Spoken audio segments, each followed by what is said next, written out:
కీర్తనలో రాసిన గ్రంథము 15 అధ్యాయం 1-5 యెహోవా నీ గుడారంలో అతిథిగా ఉండదగిన వాడెవడు? నీ పరిశుద్ధ పర్వతము మీద నివసింపదగిన వాడెవడు? యెహోవా గుడారంలో ఎవరుంటారు? అతిథిగా ఎవరు ఉండదగిన వాడెవడు? నీ పరిశుద్ధ పర్వతము మీద నివసింపదగిన వాడెవరు? ఎవరನ್ನು కూడా దేవుని ఆత్మ లేకుండా దేవునిని ఎవరు కూడా చూడలేదు. ఆయన గుడారంలో కూడా మనం ఎవరము కూడా ఉండలేము. ఎందుకంటే యెహోవా మందిరం ఎలా ఉంటుంది? పరిశుద్ధాత్మతో నిండుకుని ఉంటుంది. ఆయన పరిశుద్ధాత్మ ఆ దేవాలయం చుట్టూ కూడా ఆవరించి ఉంటుంది. అందుకని ఏమన్నాడు? యెహోవా నీ గుడారంలో అతిథిగా ఉండదగిన వాడెవడు అంటున్నాడు. నీ పరిశుద్ధ పర్వతము మీద నివసించదగిన వాడెవడు అని. దేవుని పరిశుద్ధాత్మ మీద ఎవరు కూడా మనం మోషేకు యేసుక్రీస్తు వారు కనిపించారు. ఎలా కనిపించారు? అగ్ని ద్వారాగే కదా కనిపించారు. పొద చుట్టూ అగ్ని ఉన్నది, కానీ పొద కాలిపోలేదు. కానీ యేసుక్రీస్తు వారు కూడా కనిపించలేదు, మాట మాత్రమే వినిపించింది. ఆ పొద కాలిపోలేదు, పొద అలాగే ఉన్నది, అయినా సరే మాట. కానీ దేవుడు ఏమైనా నువ్వు నించున్నది అది పరిశుద్ధమైన స్థలము కాబట్టి చెప్పులు విడిచి మాట్లాడమని మోషేతో చెప్పాడు. అంటే మోషే పరిశుద్ధ పర్వతం మీద నివసింపదగిన వాడేవాడు. అంటే పరిశుద్ధాత్మ ఉన్న చేట మనం ఎవరమును కూడా నివసింపలేము కదా, ఎవరమును కూడా మనము నిలవలేము. యథార్థమైన ప్రవర్తన కలిగి నీతిని అనుసరించుచు హృదయపూర్వకముగా నిజము పలుకువాడే. అంటే యథార్థమైన ప్రవర్తన ఈ రోజుల్లో ఎవరికి ఉన్నదమ్మా? యథార్థ ప్రవర్తన ఎవరికైనా ఉన్నదా ఈ రోజుల్లోని? ఎవరికైనా కూడా లేదు. యథార్థంగా పైకి ఏంటంటే మామూలుగా ఉంటున్నారు, ముసుగేసుకుంటున్నారు అంతే. ముసుగు వేసుకుని మామూలు వేషధారుల వల్లే ఉంటున్నారు. అలా కాకుండా నీతిని నిజాయితీని కలిగి ఉండమని అంటున్నాడు దేవుడు. దేవుడు ఏమంటున్నాడంటే యథార్థమైన ప్రవర్తనను కలిగి ఉండమంటున్నాడు. నీతిని అనుసరించి నడుచుకున్నాడు. నీతిని అనుసరించి నడుచుకునే వారికి కూడా వారి కుటుంబము వర్ధిల్లుతుంది, వారు వర్ధిల్లుతారు. ఎప్పుడును కూడా ఆశీర్వాదములు ఉంటాయి. ఎప్పుడు నీతిని అనుసరించి నడుచుకునేవాడు వర్ధిల్లును అని అంటున్నాడు. యథార్థంగా ప్రవర్తించేవాడు కూడా హృదయపూర్వకంగా నిజమునే మాట్లాడాలి. అంటే అబద్ధం మాట్లాడే వాళ్ళ చుట్టూ అందరూ కూడా చుట్టాలే, అబద్ధం చెప్తే. అదే నిజం మాట్లాడితే ఎవరికి కూడా నచ్చం. మనం నిజం మాత్రమే మాట్లాడమన్నాడు. కానీ దేవునికి నచ్చే రీతిగా ఉండమని అంటున్నాడు.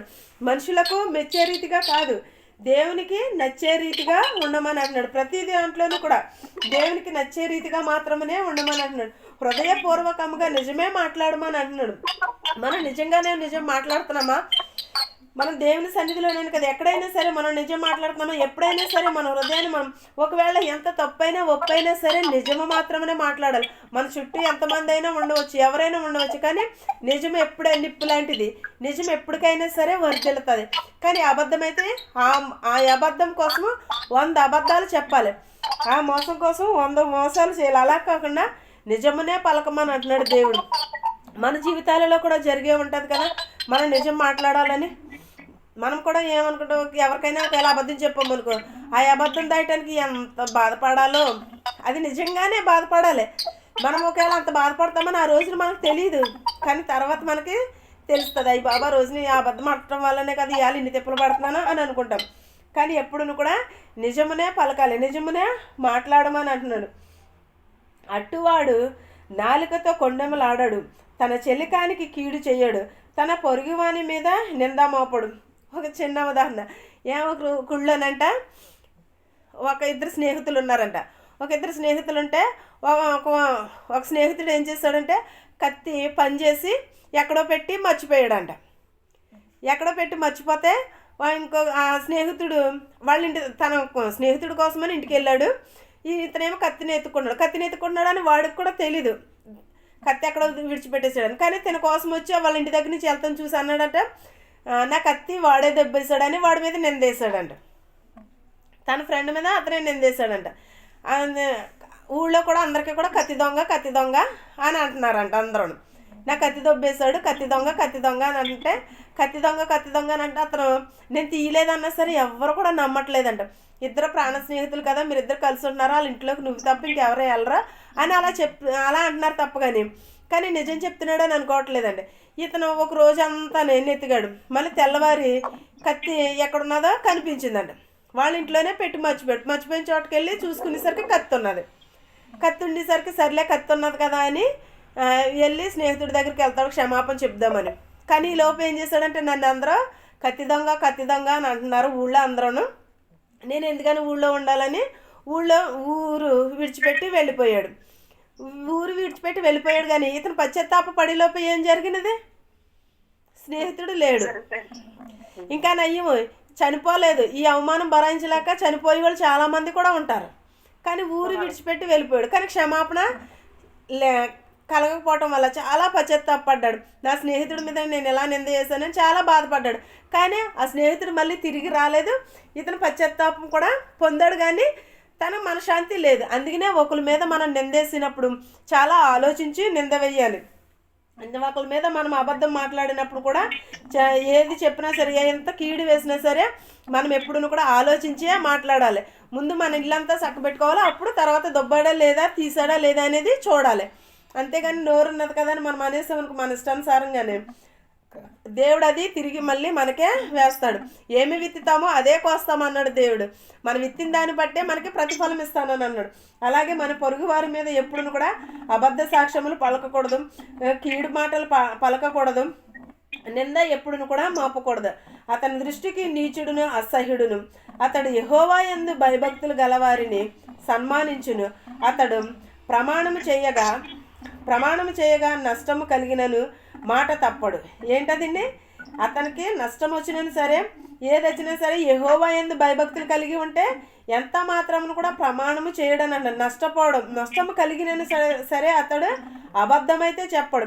ఎందువలన దేవుని దృష్టికి నీచుడు అసహ్యుడును కాదు అతడు. యెహోవా యందు భయభక్తులు గలవారిని సన్మానించిన. యెహోవా యందు భయభక్తులు గలవారిని సన్మానిస్తానన్నాడు. మనం సన్మానించే రీతిలో ఉంటున్నామా, లేకపోతే ఎలా ఉంటున్నాం? మనం ఒకసారి మన హృదయాన్ని మనం ఎప్పుడైనా పరిశీలన చేసుకున్నామా? ఎలా ఉంటున్నాం? మనం సన్మానించే రీతిలో గుంపులో ఉన్నామా, లేకపోతే సన్మానం లేని గుంపులో ఉన్నామా? ఎప్పుడైనా సరే మన హృదయాన్ని మనము పరిశీలన చేసుకోవాలి. అతడు ప్రమాణం చేయగా నష్టం కలిగినను సరే అతడు తన త్రోవను తన ద్రవ్యము వడ్డీకి ఇయ్యడు. నిరపరాధిని చెరుపుటకై లంచము పుచ్చుకొనడు. ఈ ప్రకారము చేయువాడు ఎన్నడును కదల్చబడడు. అంటే మనం ఎప్పుడైనా సరే మన తోటి వారికి వడ్డీకి ఇచ్చినా ఏది ఇచ్చినా సరే, ఇప్పుడు అయినా కూడా ఎవరు కూడా ఇవ్వట్లేదు. తీసుకోవడమే తప్ప, కానీ ఇచ్చేవాళ్ళు ఎవరన్నా కూడా లేరు. అందరూ తీసుకునేవాళ్ళే తప్ప. వడ్డీకి ఇచ్చి వడ్డీ వడ్డీ వడ్డీ వడ్డీ పెరిగిపోతుంది. పొట్టి జక్రియ ఏం చేశాడు? జక్రియ మనందరికీ తెలిసిందే కదా. జక్రియ కోసము బోళ్ళు వడ్డీ వ్యాపారం చేశాడు. చెంబులు మూతలు అన్నీ కూడా తాకట్టు పెట్టుకుని ఉండేవాడు. కానీ అయినా సరే ఏం చేశాడు? యేసుక్రీస్తు వారిని చూడాలని ఏ చెట్టు ఎక్కాడు? మేడి చెట్టు ఎక్కాడు. ఎందుకంటే జక్రియ పొట్టువాడు కాబట్టి అందుకని చెట్టు ఎక్కి చూస్తున్నాడు. అలాగే ప్రతి ఒక్కరమును కూడా వడ్డీకి ఇవ్వకూడదు. వడ్డీ వ్యాపారం అనేది చాలా పాపము. ఆ పాపం మనలకే కదా, మన చుట్టూ ఉన్న వాళ్ళందరికీ కూడా చుట్టుకుంటుంది. వడ్డీకి ఇవ్వకూడదు ఎప్పుడు కూడా. నిరపరాధిని చెరుపుటకే లంచము కూడా పుచ్చుకోకూడదు. ఆ ప్రకారం చేయకూడదు. ఏదైనా పని చేయాలంటే చిన్న పిల్లలతో జమెత్తి ఏదైనా పని చేయాలంటే 10 రూపాయలు ఇస్తావా వెళ్తాను, కొట్టుకడికి వెళ్ళి రా బాబా అంటే రూపాయి ఇస్తావా వెళ్తాను. రూపాయికి వాల్యూ లేదు ఇప్పుడు, 10 రూపాయలే అంతేనమ్మా. 10 రూపాయలు కొట్టుకడికి వెళ్ళిరారా బాబా వెళ్ళలేనా అని అంటే 10 రూపాయలు ఇస్తే వెళ్తాను మామయ్య అని అంటున్నారు. అంతే లంచం, ప్రతి దానికి లంచం. మరి నేను కదలలేనురా బాబా, 10 రూపాయలు ఉంటే నేను రేపు పొద్దున్న ఏ గుడ్డు తెచ్చుకుని గుడ్డు పుల్ట వేసుకుంటానని మా ముసలమ్మ అంటుంది. కానీ వీళ్ళేమో 10 రూపాయలు ఇస్తే వెళ్తాను. ప్రతి దానికి లంచం లేదే మనిషి లేడు ఇప్పుడు ఈ రోజుల్లోని. ప్రతి ఒక్కరూ కూడా లంచం. కానీ లంచం అనేది మనం అలవాటు చేసిందే. మన పిల్లలకి రూపాయి ఇస్తాను, చిన్నప్పుడేమో రూపాయి ఇస్తాను వెళ్ళరా బాబా, బిస్కెట్లు కొనుక్కుంది కానీ వెళ్ళరా బాబా అని అంటాం. పెద్ద ఎదిగిన తర్వాత ఏమో 10 రూపాయలు అయిపోతున్నాయి. అలాగే మన పిల్లల్ని మనమే చెడిపేస్తున్నాం, ఎవరో కాదు. మనం ఎప్పుడు కూడా లంచం ఇవ్వకూడదు, లంచం పుచ్చుకోకూడదు. లంచం చెప్పేవారు కూడా ఎవరు వినరు కూడా ఈ రోజుల్లో. ఎవరు వింటారు? ఎవరు నచ్చినట్టు వాళ్ళు బ్రతుకుతున్నారు, ఎవరు ఇష్టం వచ్చినట్టు వాళ్ళు ఉంటున్నారు. కాబట్టి ఒకరికి మనం చెప్పినా వినరు. యెహోవా యందు భయభక్తులు కలిగి మాత్రమే ఉండాలి. కానీ దేవుని రాకడ మాత్రం సమీపంలో ఉన్నది. ప్రతి ఒక్కరమును కూడా మారు మనసును కలిగి ఉండాలి. ఆయన యందు భయముని భక్తిని కలిగి ఉండాలి. మనం ఎప్పుడూ కూడా ఈ లోకపు వైపే చూస్తున్నాం. ఈ లోకంలోనే నాది నాది నాది అని ప్రాకులాడుచున్నాము. కానీ దేవుని యందు మనకు ఒక రాజ్యం అన్నది, అందులో మనకు తీర్పు తీరుస్తాడు. ఆ తీర్పు కాలంలో మన పరిస్థితి ఏంటని ఒక్కరు కూడా గ్రహించట్లేదు. పండుగలు వస్తున్నాయి, చేసుకుంటున్నాము, వెళ్ళిపోతున్నాము తప్ప. కానీ ఎవరమును కూడా దేవుని రాజ్యం ఒకటి ఉన్నది అనేది కూడా తెలియట్లేదు. పండుగ వస్తే పండగ అంటే ఏంటి? కొత్త బట్టల పండగ, పిండి వంటల పండగ. పండగ అంటే ఏంటి? ఇదే. కానీ మన హృదయం మారాలి, మన మనసు మారాలి అని లేదు. పండగ అంటే ఇదే, అల్లుళ్ళు వస్తారా, కూతుళ్ళు వస్తారా, ఇల్లు కడుక్కోవాలి, బూసులు దులుపుకోవాలి, ఇవి. ఇది తప్పగానే పండగ అంటే అది కాదు. నిజమైన మనస్సు మారాలి. మారు మనసు పొంది దేవుని రాజ్యం కోసం ఎదురు చూడాలి. మన తోటి వారితో సమాధానమును పడి ఉండాలి.